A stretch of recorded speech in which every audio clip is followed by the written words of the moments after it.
Acho que para hoje, especialmente, o plano de jogo foi extremamente bem traçado.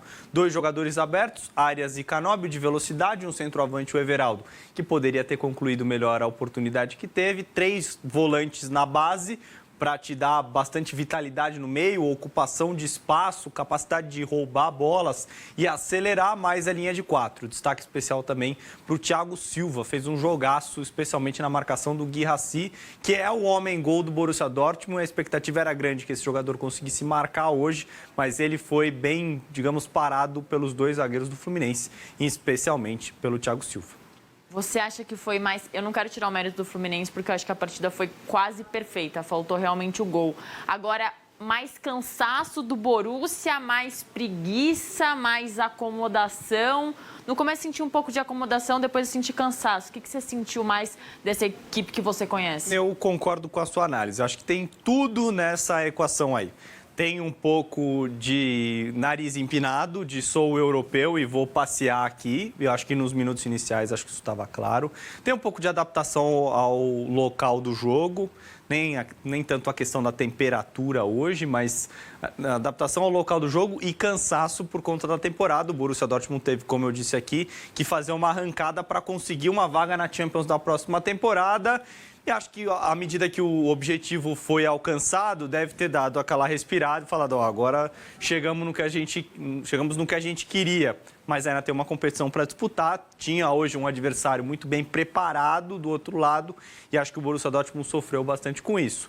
E somado a todos esses fatores, o mérito gigantesco do Fluminense em ter feito a partida que fez. Ótima partida do John Arias, principalmente quando ainda tinha fôlego. Já não é mais um garoto, mas talvez pode ser sondado ou admirado por uma equipe talvez de segundo escalão europeu. Hoje ele provou que ele consegue competir. A gente não sabe nas condições do Borussia, mas competiu. Exato. É um jogador muito acima da média para o futebol brasileiro e é uma competição importante. Vários clubes grandes europeus disputando, é o centro do planeta futebolístico, digamos agora, essa competição que está sendo disputada nos Estados Unidos, então está todo mundo de olho nela. Uma exibição contra um time europeu, especialmente, pode credenciar um atleta que hoje atua no Brasil a buscar novos ares, a de repente receber uma boa proposta da Europa. Vamos com a tela das estatísticas do jogo? 46% de posse para o Flu, 54% para o Borussia, bem apertadinho. 14 finalizações do Fluminense, 5 no gol, 7 do Borussia, 3 no gol. Grandes chances, 1-0 para o Fluminense. Escanteios, 7-3, passes 480, 575. Essas grandes chances, eu vou colocar mais uma aí, porque tanto a do Everaldo para mim foi uma grande chance, quanto aquela que o Nonato tem 2 oportunidades e acaba parando no goleiro do Borussia. Eu sei que esse assunto está muito em alta e a cada jogo que um brasileiro entra em campo contra um europeu, a gente volta nesse assunto. Mas está sendo provado que europeus e brasileiros podem competir ou são equipes de segundo escalão da Europa e ainda está cedo? Eu não acho que essas equipes estejam competindo em igualdade de condições. Assim como os sul-americanos também não competiam em igualdade de condições com os europeus naquele antigo formato disputado no final do ano. É o final da temporada, a temporada exaustiva, vários jogos. E para eles é este o momento do calendário. Pré-férias, os jogadores sabem que as férias serão reduzidas, o calendário da próxima temporada já começa todo atrapalhado por conta da disputa dessa competição. Enquanto isso, no Brasil, a gente está no meio da temporada, mas chama a atenção as exibições dos sul-americanos nessa primeira rodada, conseguindo bons resultados e conseguindo bater de frente com europeus.